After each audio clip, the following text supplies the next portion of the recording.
전 세계 부모님들은 자녀들에게 위인전을 일킵니다. 이것은 영웅숭배론에 빠져서 그러는 것이 아니라 민중주의자들도 반드시 위인전을 일키면서 자녀들을 기릅니다. 그 이유는 어떠한 성인보다도 우리들에게 가까이 있는 실제 역사적 인물들 가운데에서 가르침을 배우는 것이 가장 교육 효과와 적합성이 높다고 생각하기 때문입니다. 근현대 역사를 공부하는 사람들을, 특히 인물 중심으로 연구하는 분들의 말을 종합해 보면 한국 근현대사에도 훌륭한 위인들이 몇 분 계신데, 그 중에서 누가 딱 한 분만 우선 꼽으라고 한다면은 거의 모두가 도산 안창호 선생을 꼽습니다. 왜 그러한가? 서재필 선생님의 말씀부터 우선 듣기로 하겠습니다. 서재필 선생님은 갑신정변에 실패한 후에 미국으로 건너가서 영어 한마디도 모르고 건너갔는데, 거기서 교회에서 영어를 배우고 동시에 광고지도 돌리고 신문 배달도 하면서 결국은 콜롬비아 이과대학, 지금의 조지 워싱턴 대학교 이과대학을 윤치호 영문일기에 의하면은 수석으로 졸업했습니다. 졸업장은 차석으로 받았는데 졸업 성적이 1등이 나오니까 교수회의에서 문제가 일어났어요. 당시는 인종주의가 휩쓸던 시대여서 어떻게 칼라드 피플에게 1등을 줄 수 있느냐. 그래가지고는 2등으로 내리고 2등을 1등으로 올려서 2등으로 졸업을 했습니다. 그러나 실제로는 1등입니다. 아주 수재입니다.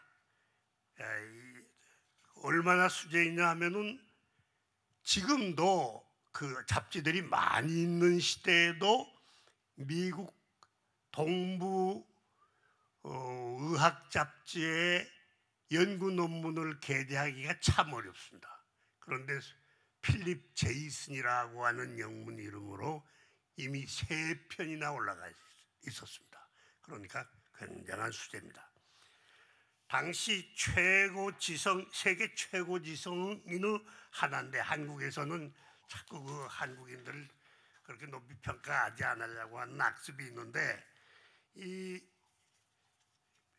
서재필 선생이 의사가 되어서 한국인 최초의 서양 의사가 되어서 귀국해가지고 1896년에는 독립신문을 발행하고 그해 7월에는 동지들과 함께 독립협회를 창립해서 우리나라의 국민을 깨우치는 데 선구자 역할을 크게 하셨습니다.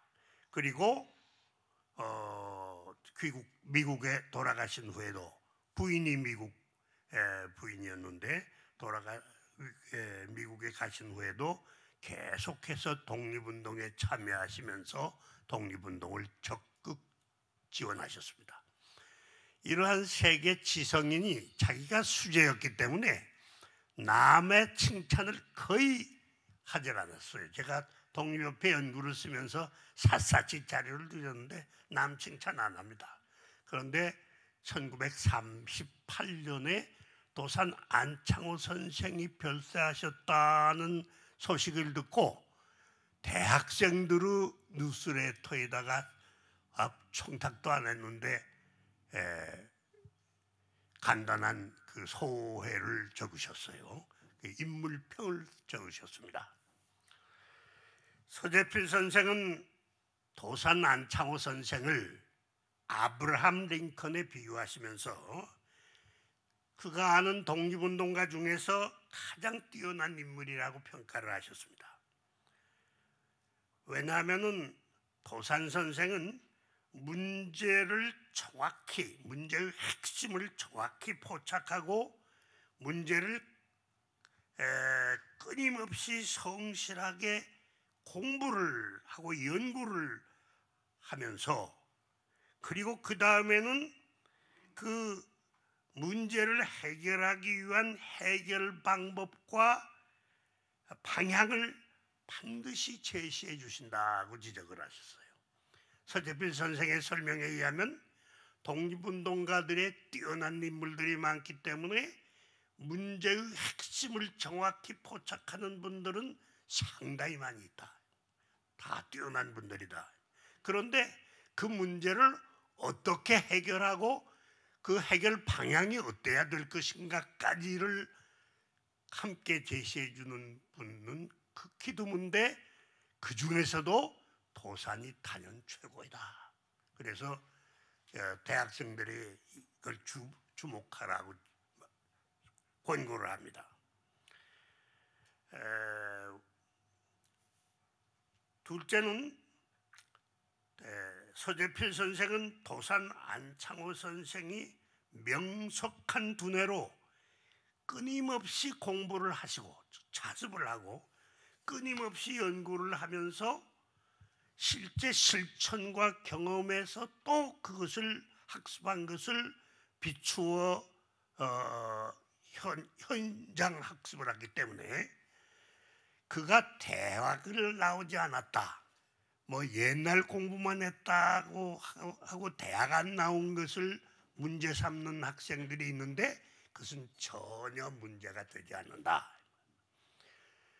도산이 스스로의 학습과 풍부한 실제 경험으로 대학에서 고등교육을 받은 당대 어느 나라 어느 지식인보다도 그는 탁월한 지식인 지도자이다. 그러니까 대학 유학하고 미국에 유학해서 박사 과정에 있고 뭐 석사 과정에 있고 공부하는 사람들 이걸 주의해라. 도산은 당대 최고의 지식인 지도자이다. 또 셋째로 서재필 선생은 도산이 탁월한 조직 능력을 가졌다고 강조하셨어요. 도산은 문제 해결 방법과 방향을 가르쳐 준 다음에는 반드시 그것을 실천할 조직을 만들고 그 조직을 운영하는 방법을 지도해 주는 것이 특징이다. 그걸 끝까지 자기가 책임을 맡고 가는 게 아니라 조직을 만들고 그걸 어떻게 운영하는 것이 좋다고 하는 데까지 가르쳐주고 넘겨주는 특징이 있다. 그래서 자기는 도산의 이 조직 능력에 항상 경탄하고 이것은 자기는 도저히 따를 수 없는 도산의 탁월한 점이다. 넷째로 도산은 성품이나 하는 행동 양식이 매우 민주적이고 성실한 데 가장 큰 특징이 있다.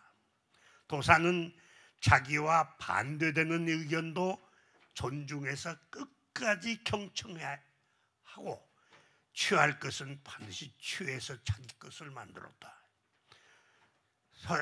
도산이 자기와 함께 일하는 동료들과 친구들을 자기 친구로 만드는 탁월한 능력을 가진 것을 자기는 여러 번 보고 또 들었다. 그래서 끝으로 서재필 선생의 그 논평의 끝에는 뭐라고 결론을 내리고 있는 거 아니? 세계는 비천한 지위에서 태어나, 이건 그대로 번역을 한 겁니다. 뒷날 조국의 지도자가 되어 큰 일을 한 뛰어난 품성을 가진 인물들이 가끔 있는데 미국의 경우에는 아브라함 링컨이 그러한 인물이다. 한국의 안창호도 피난한 시골 가정에서 태어나서 정식 고등교육을 받지 못했음에도 높은 이상을 갖고 성실한 스스로의 학습과 풍부한 실제 경험으로 건전한 상식과 높은 지식을 갖춘 고결한 품성의 지도자가 되었다. 만일 도산 안창호가 링컨과 같은 과로하고 미국 대통령의 기회를 가졌었다면 그보다 링컨보다 더 큰 일을 달성하여 세상에 더 알려졌을 것이라고 나는 생각한다. 이렇게 썼어요.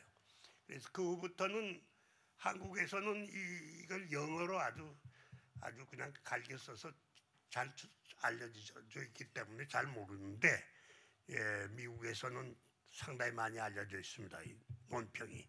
그래서 한국에도 아브라함 링컨 같은 훌륭한 지도자가 있었는데 그가 뜻을 못 이루고 돌아가셨구나 하는 것을 알게 됐어요.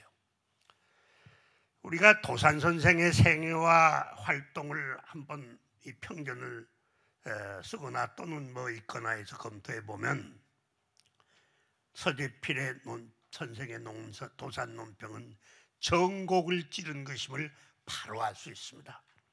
그래서 저는 여기 제목에 비추어서 도산 선생의 리더십에 대하여 여기 계신 모든 선생님들께서 리더십에 관심이 많이 가지신 것 같아서 서재필 선생의 설명에 몇 가지 보충 설명은 간단히 해서 올리겠습니다.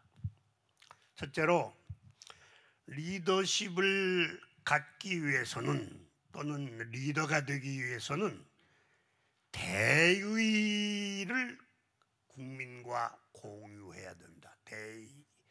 즉 민족, 국가, 국민을 위한 예컨대 대의를 공유하고 공유한 사람들과 함께 그들이 모이면은 화합하고 대동단결하는 것이 가장 중요하다고 지적을 하십니다.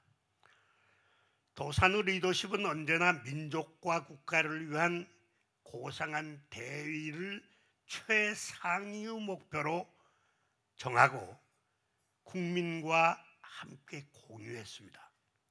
예컨대 조국의 완전 독립, 이것이 이제 그의 가장 높은 상위의 대의였는데, 그리고는 항상 말씀을 자주 하셨어요.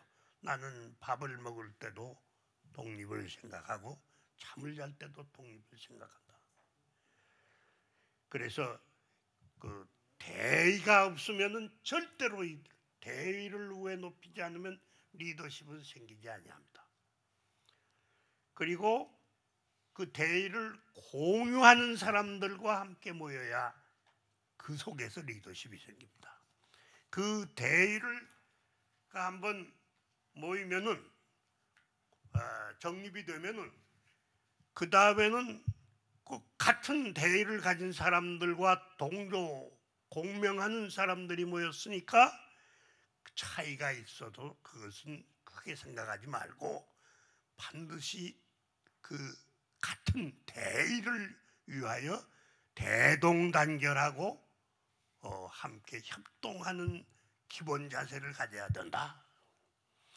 그래서 1926년 7월 8일에 도산이 독립운동 과정에서 제창한 큰 사상이 하나 있는데 대공주의라고 하는 것입니다. 대공을 같이 해서 모이면은 이것이 대의인데 그 다음에는 생각이 천차만별이 설령 있더라도 반드시 하나로 뭉칠 수 있고 뭉쳐야 목적을 달성할 수 있다. 그래서 그 당시에는 요즘 우리 선거 이 정도가 아니라 아주 파당이 심했습니다. 이데올로기 시대였기 때문에 그 중에서 가장 적대적인 그 대결이 좌우의 극단적인 분열이었어요. 그 좌우의 분열도 이 대공주의로 반드시 하나로 단결하고 대동단결해야 된다고 모든 정파의 대동단결을 창도하셔서 이 대공주의의 발표와 그 노력으로 말미암아 1926년부터 28년까지 사이에 우리나라의 좌우 합작운동이 크게 일어났어요. 해외에서는 국외 민족 유일당 독립운동이라고 하는 것이 1926년 7월부터 전중국과 만주에 조직이 되기 시작을 했고, 또 국내에서는 이것이 파급이 돼서 1927년 2월에 신간회라고 하는 좌우 합작 민족협동체가 형성이 됩니다. 이 사회주의자들이 글 쓴 것들이 많기 때문에 이걸 1926년 10월 달에 동경 유학생이 주창했다고 주장을 하는 글들이 많은데 이건 사실이 아니에요. 1926년 날짜로 아주 7월 8일 상해 독립신문에 연설문까지 실려 있어요. 거기서 이제 동경 유학생한테 전달이 돼가지고 마치 3.1운동 때 신한혁명당이 그 28 독립선언을 요청했던 것처럼 전달이 돼가지고 그것도 국내에 들어오고 바로 또 만주를 통해서 또 들어오고 그래가지고 신간회가 형성이 됩니다. 1928년 12월에 콤민테른이 사회주의자들은 민족주의자들과 협동하지 말고 독자적으로 붉은 혁명을 하라고 하는 지시가 있었기 때문에, 권고가 있었기 때문에 민족유일당 운동이 해외에서 붕괴되고 국내에서 신간회도 붕괴됐어요. 왜냐하면 이건 좌우 합작은 하나가 떨어져 나면 붕괴될 것이기 때문에. 그런데 놀랍게도 만주에서는 말이에요, 다 그 콤민테른의 지지를 하는데 만주에서는 승복하지 않습니다. 그 이유는 실사구시에서 같이 손 잡아야 대한을 독립시키겠는데 따를 수 없다 이래가지고 만주의 신민부, 정의부 이런 것은 끝까지 그 좌우 합작으로 독립운동을 하다가 1941년 일제의 소위 토벌을 받습니다. 중국에서는 어떻게 되는가? 민족주의자들이 5당, 7당하고 분열이 되어 있다가 5당 통합, 7당 통합하면서 상해에서 상해 한국독립당이라고 하는 것을 만듭니다. 이것이 이제 민족주의의 총단결체인데, 민족주의 독립운동 노선의 총단결 때에는 도산의 대공주의를 채택을 해서 상해 한국독립당의 이념과 당의, 당강으로 채택을 합니다. 그리고 이것이 1941년에 조소왕 선생에 의하여 삼균주의로 발전을 해서 더 세밀화돼 가지고 발전을 해서 대한민국 재헌 헌법은 삼균주의가 상당히 많이 들어가 있습니다.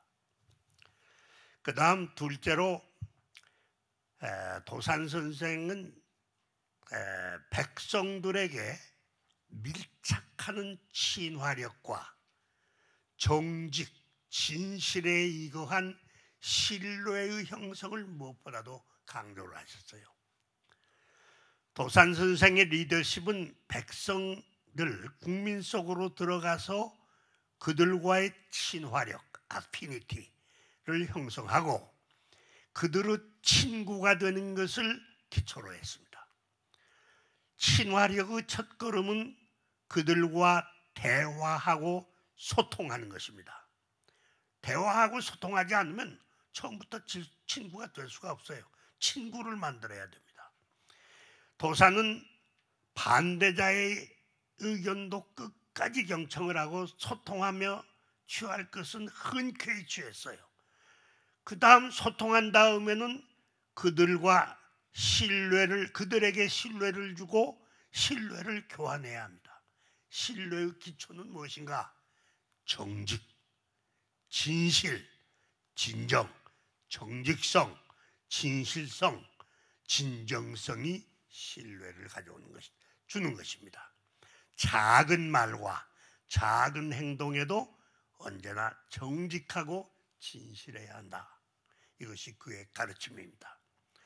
도사는 스스로 이를 실천했으므로 독립운동 과정에서 여러 가지 그 잡다한 갈등 속에서 그 문서들을 보면은 도산에 대한 반대파들도 도산 선생이 말하는 것은 믿어요.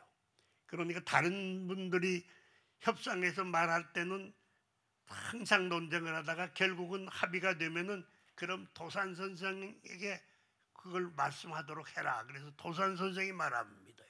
그렇게 정직과 진실이 신뢰의 중요한 것이 된다고 하는 걸 그는 실천을 했어요.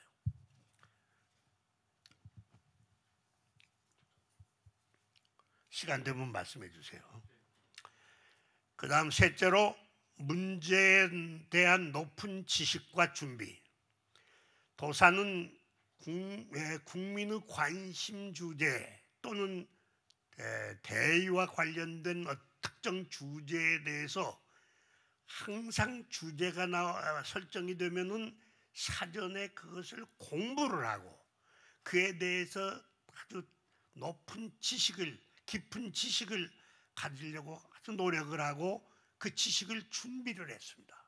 그래서 이 지식의 준비, 이것이 아주 중요합니다.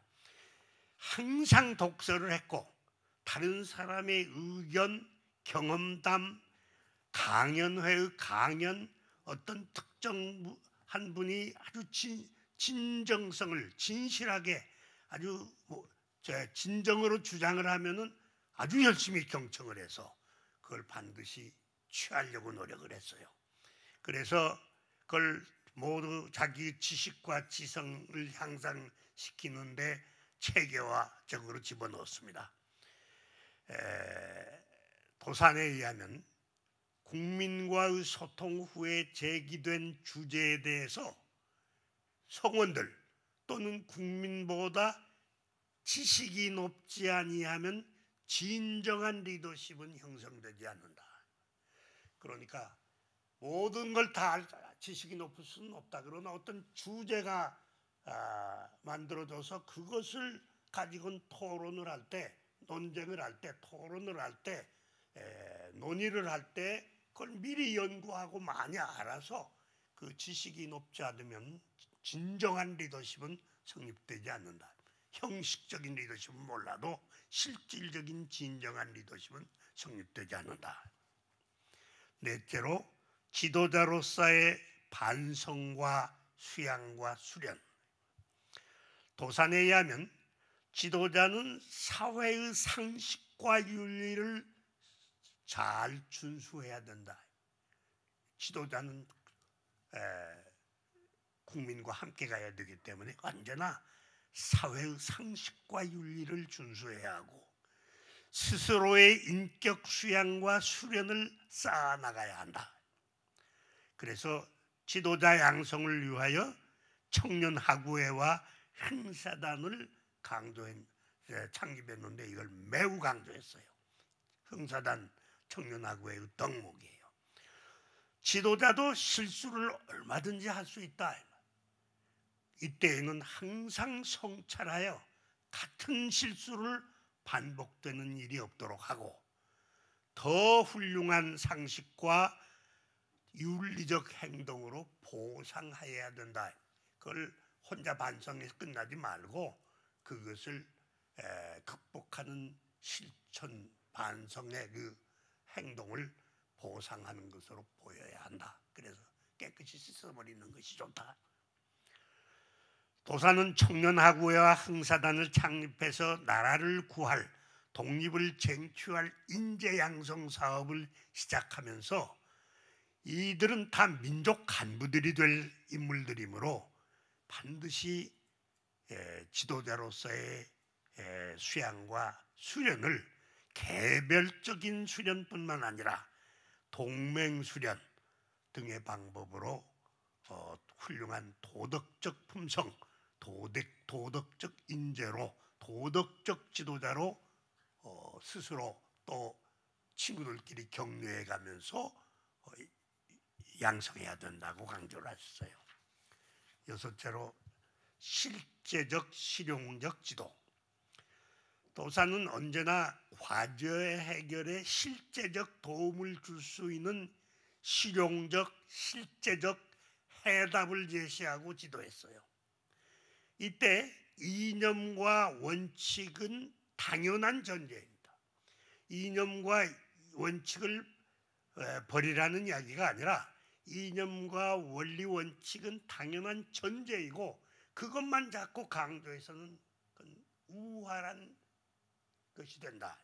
반드시 해결에 당면하여 내실과 실사를 함께 실행하면서 반드시 소기의 효과를 인지할 수 있도록 실제적인 지도를 했어요. 그래서 무실력행이다. 이 무실력행은 청년하구의 흥사단의 아주 가장 중요한 덕목과 훈련 항목이 되어 있습니다. 솔선수범과 겸손한 봉사적 지도. 도사는 과제를 수행할 때 언제나 솔선수범해서 스스로 모범을 보였습니다. 높은 위치에서 내려다보거나, 그래서 아무리 친절하게 말을 해도 높은 위치에서 내려다보면서 지도하려고 하거나, 또는 배후에서 조정하는 지도는 절대 하지 않았어요. 그것은 민주적인 방법이 아니라, 친화력의 친구를 만드는 방법이 아니라, 귤 따는 노동자를 지도할 때에도 첫날은 그들과 함께 귤밭에 함께 나가서 꼭지가 다른 귤을 찌를러서 그것이 얼마 후에 썩지 않도록 아주 귤 꼭지를 아주 깊이 따는 방법을 시범해 보이고 함께 일한 뒤에 함께 돌아왔어요. 첫날은 그는 겸손과 성실을 강조했고 민주적 심부름꾼으로 봉사하는 지도력을 강조했어요. 봉사하는 지도력이다. 민주적인 지도력이다. 그는 상해에서 1920년 1월 임시정부 국무총리 서리를 그만둔 후에도 상해 임시정부는 도산이 실질적으로 지도했는데 새해 강연에서 국민은 황제이고 임시정부 대통령과 총장, 즉 장관들은 국민의 서번트, 노복이므로 노복이라는 건 종이란 뜻이에요. 하인, 임시정부 강요들은 황제인 국민을 위해 노복 심부름꾼으로서 봉사해야 한다고 강조를 했어요. 이게 1920년 1월 임시정부 직원과 상해 교민들을 놓고 한 아주 긴 3회에 걸쳐서 사흘에 걸쳐서 한 연설의 첫머리입니다. 일곱째로 동조자들의 적절한 조직. 도사는 과제 해결을 동조자들을 조직하여 수행했어요. 그는 개인일 때는 연구 이외에는 큰 사업을 이룰 수가 없고 반드시 단체를 만들어서 단체를 조직해서 여러 사람들의 단체의 합심 노력으로 일을 수행해야 큰 사업을 수행할 수 있다고 강조했습니다.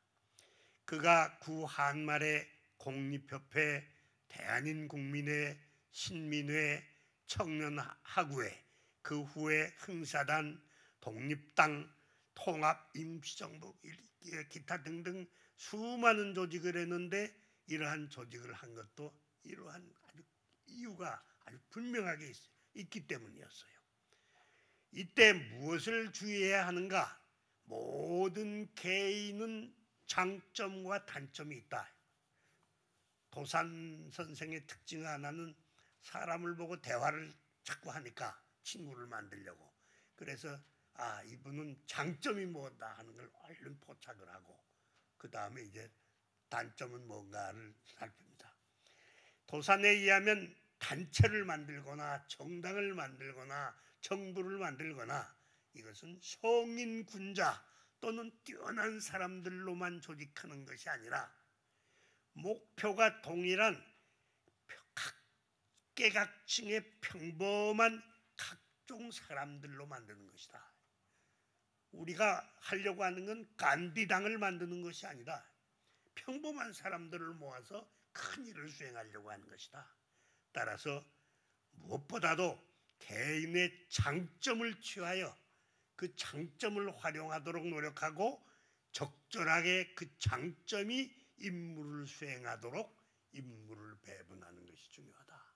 그래서 아주 상당히 그 다음 정당 조직하는 방법까지 강인한 게 있습니다. 그 다음 8번째로 정의가 돈독한 지도.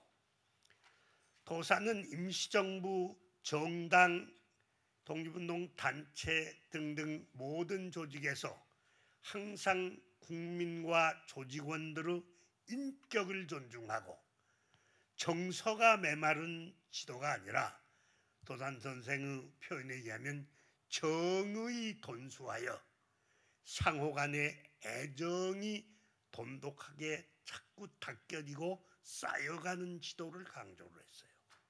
그래서 도사는 모든 사람을 인격적으로 존중했고 성심껏 도왔고 단체 책임을 맡으면 항상 자상하고 세심하게 애정을 갖고 지도를 했어요. 그러니까 예컨대 당장 지금 우리가 겪은 걸로 예를 들면 장애인들이 지하철에서 시위를 했다. 20분간 지연시켰다. 이것은 법률 위반이고 냉철하게 생각하면은 그걸 그렇게 못하게 하는 것이 맞죠. 그러나 모든 항의 양식은 대부분이 법률 위반인 경우 아주 작은 법률 위반, 규칙 위반인 게 참 많아요. 이럴 때는 무엇을 해야 되나? 이건 이제 다른 데서도 많이 나온 거지만 엠패시, 감정이입을 하고 추체험. 내가 장애인이면은 과연 어떻게 했을까? 예산 얼마 배정해 달라고 하는 것을 장애인들이 힘이 없다고 무시하고 몇 조씩 몇 천억씩 쓰면서 그걸 안 해주니까 그 지하철 선로를 방해를 하고 20분씩 늦추고 하는 거예요. 그러니까 이럴 때에는 나는 사과할 수 없다. 이러면 절대로 지도력이 안 생깁니다. 가서 무릎 꿇고 사과한다. 이래도 지도력이 안 생겨요.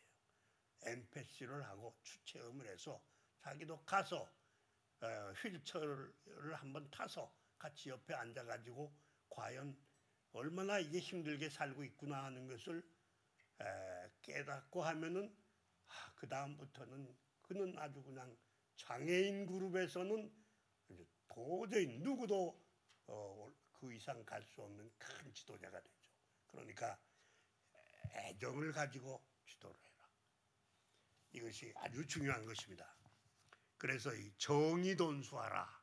이것이 훈련 항목에 하나 들어가 있어요. 목표 달성의 낙관주의.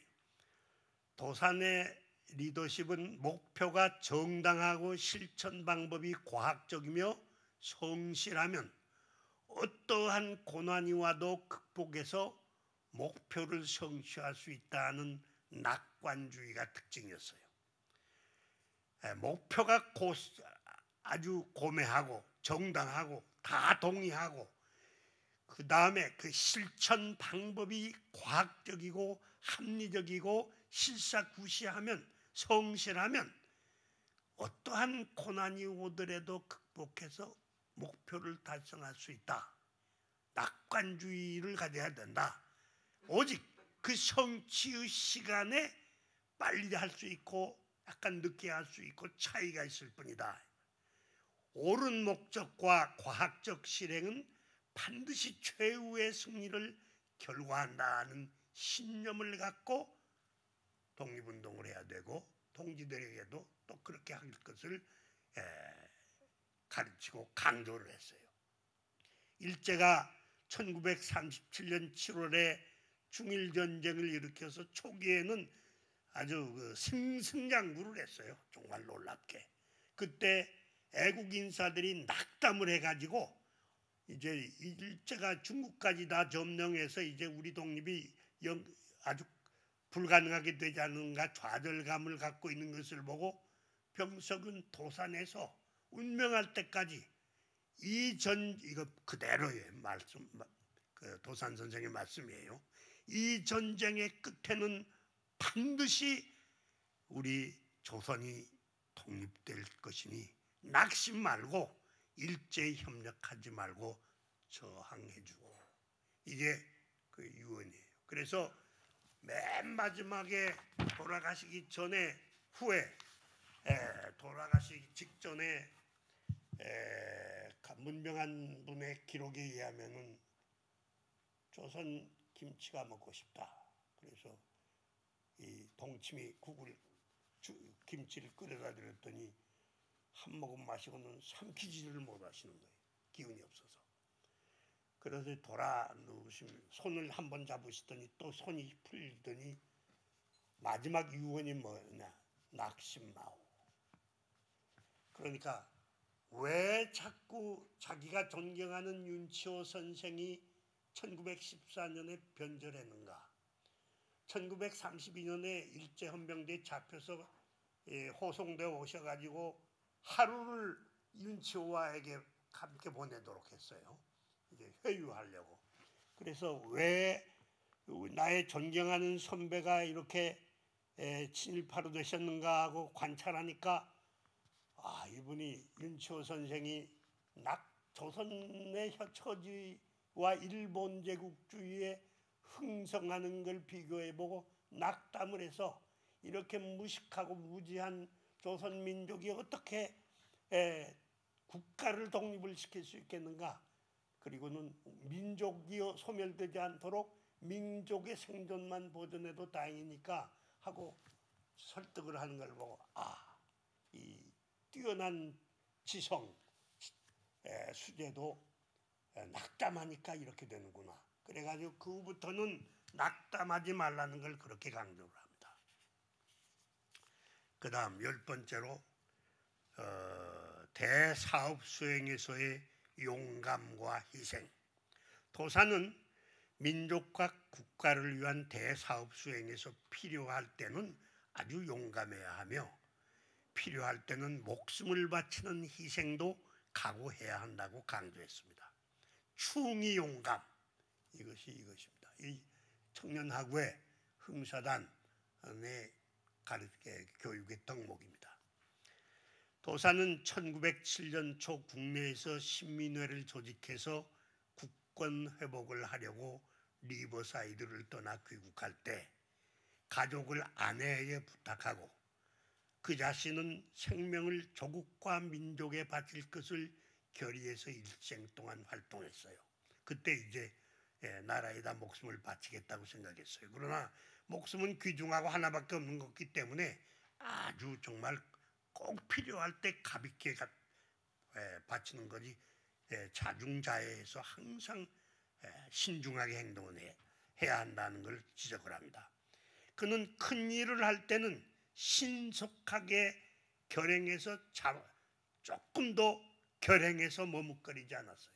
예를 들면 나중에 시간이 있으면 말씀드리겠습니다만 임시정부가 3개가 수립돼서 하나는 상해, 하나는 서울, 하나는 블라디보스토크에 산분되어 있을 때 이거 1년만 지나고 나면은 굳어져서 통합이 안 되면은 세계 웃음거리가 생겼어요.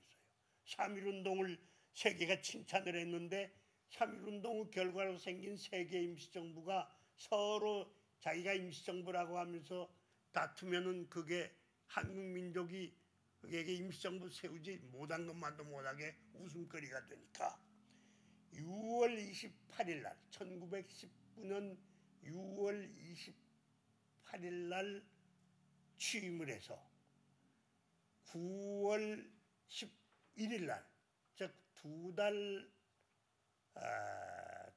한 보름 반 만에, 2달 반 만에 세계 임시정부를 통합을 하고 통합 대한민국 임시정부를 수립합니다. 얼마나 과단성 있게 하는지 몰라요. 그러니까 이 점을 주목해 둘 필요가 있다고 봅니다.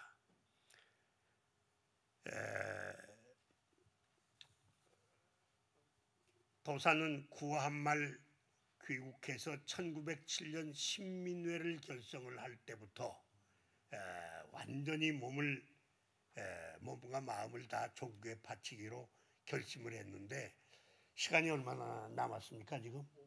5분. 두 가지만 그러면 이 도산의 이 리더십이 어떻게 해서 이렇게 만들어졌을까? 아주 작은 일에서 만들어졌어요. 이 도산형 리더십이라고 해서 아마 우리나라에서 어느 학자가 깊이 연구를 해야 될 겁니다. 1903년 23살의 나이로 부인을 갓 결혼하고 샌프란시스코에 도착해서 갈 데가 없잖아요. 영어도 잘 못하고 조금은 하는데 경신학교에서 배워서 저 목사한테 배워서 그래서 차이나타운을 찾아갔어요. 그래 거기서 서울로 선교 이사로 왔다 간 분을 한 분 만나서 그분의 청지기로 들어갔어요. 그래서 부인은 거기서 일을 하고 도사는 영어 그라마 스쿨에 다니다가 그 너무 나무 서양집에 그런 심부름하기가 민망해서 차이나타운에 그 한쪽 구석에 집을 한 칸 빌립니다.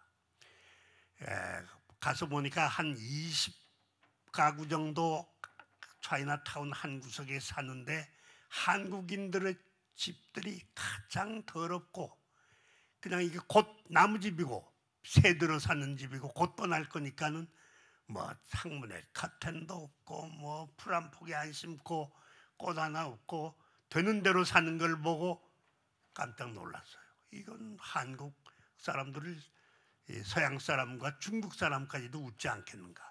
이 차이나타운의 많은 지역들이 다 미국인들이 새 집을 놓고는 이제 살던 지역이 미국식 생활을 하니까 그래서 이제 결심을 했어요. 이 사람들을 간단한 일이니까 약간 깨우쳐주고는 공부하러 가야 되겠구나 하고는 23살의 청년이 가서 새로운 한국인 누굽니다 하고 인사를 하고는 그 다음에 보니까 마당에 뭐 더럽고 뭐하고 하니까 마당을 쓸어주고 풀도 뽑아주고 그 다음 지나가다가 들려서 카텐도 달아주고 뭐 철사 끊어진 것도 이어주고 그래가지고 점점 친해서 나중에는 뭐 고장난 것도 고쳐주고 하면서 그 20가족을 친하게 친구가 됐어요. 깨끗한 집에서 나중에 꽃까지 심어줬어요. 그러니까 화분도 갖다 주고 몇 푼 안 드니까 그러니까 깨끗한 집에서 살아보니까 이것도 좋으니까 그 청년 참 신기한 청년이다 그래가지고 초청을 해서 이야기를 해보니까 지식이 말이에요. 자기들은 생각도 못할 높은 지식을 한문을 아주 잘한다. 한문도 아주 잘하고 한문 고전도 다 읽었고 말하는 거 보니까 안씨 안녕하고 부르던 것이 저절로 뭐라고 변했겠어요? 그 다음부터 몇 번 다니니까 선생님하고 안 선생님, 선생님 하고 일이 생기면 분쟁이 생기면 와서 호소를 하고 좀 중재를 해달라고 부탁하고 그래서 이제 리더십이 생기기 시작합니다. 그래서 딱 1년 완전히 그걸 고쳐주고 이제 1년에 한 번씩 세를 받으러 오는데 소양 집주인이 와서 보니까 차이나타운의 가장 더러운 코리안 세틀먼트가 차이나타운 중에서는 제일 깨끗하고 제일 잘 돼 있으니까 고마워가지고 한 달 집세를 깎아줬어요. 그래서 이제 그분들을 모아가지고 한인 친목회라는 걸 만들어주고 공부하러 나오려고 하는데 리버사이드라고 한 데서 SOS가 온 거예요. 지금 하와이 사탕수수 밭에서 일하다가 탈출해서 미주로 건너온 노동자들이 몇십 명 있는데 방황하고 있는데 도와달라. 그래서 셋을 데리고 그냥 도와주러 내려갔어요. 가서 보니까 이게 오렌지 귤을 따는 노동자들 지역인데 일본인 노동자가 한 1000명이고 한국인 노동자가 한 20여 명이 하와이에서 건너와 모여 있는데 전화들을 한 통 놓고 사무원 몇 데리고는 농장에서 전화가 오면은 날마다 일꾼을 보내는데 자페니스 1000명을 보낸 다음에 코리안 20명을 보내려고 하니까 일이 돌아오겠어요. 일이 많은 날은 몰라도.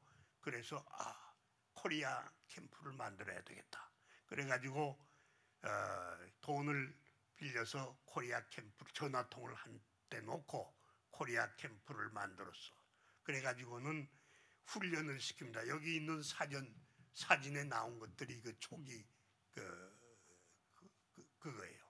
그래가지고 정직하고 성실하고 그 평소에 소신대로 그걸 가르쳤어요. 귤 따는 방법도 스스로 가르치고 그 방법 사진이 하나 있을 거예요. 귤 따는 걸 하는. 그래서 그게 1년 지나고 나니까 한철 지나고 나니까 농장주들이 말이에요. 어떤 히스패닉보다도 재패니스보다도 차이니스보다도 코리안들이 가장 귤을 안 상하게 잘 딴다. 그래가지고 이제 주문이 오기 시작하고 20명이 30명, 50명, 100명, 200명, 300명 이렇게 늘어갔어요. 그래서 이들을 어떻게 수용할 것인가. 그래서 이제 리버사이드에 돌아다녀 봤더니 유니온 패시픽 레일웨이 컴퍼니라고 하는 데서 횡단철도를 놓은 회사입니다. 거기서 중국인 노동자들을 수용하기 위하여 사용했던 20여 채의 가옥들이 빈집으로 있다는 걸 발견을 했어요. 그걸 계약을 해가지고 계약은 큰 돈이 안 드니까 거기다가 이제 처음으로 코리아타운을 만든 겁니다.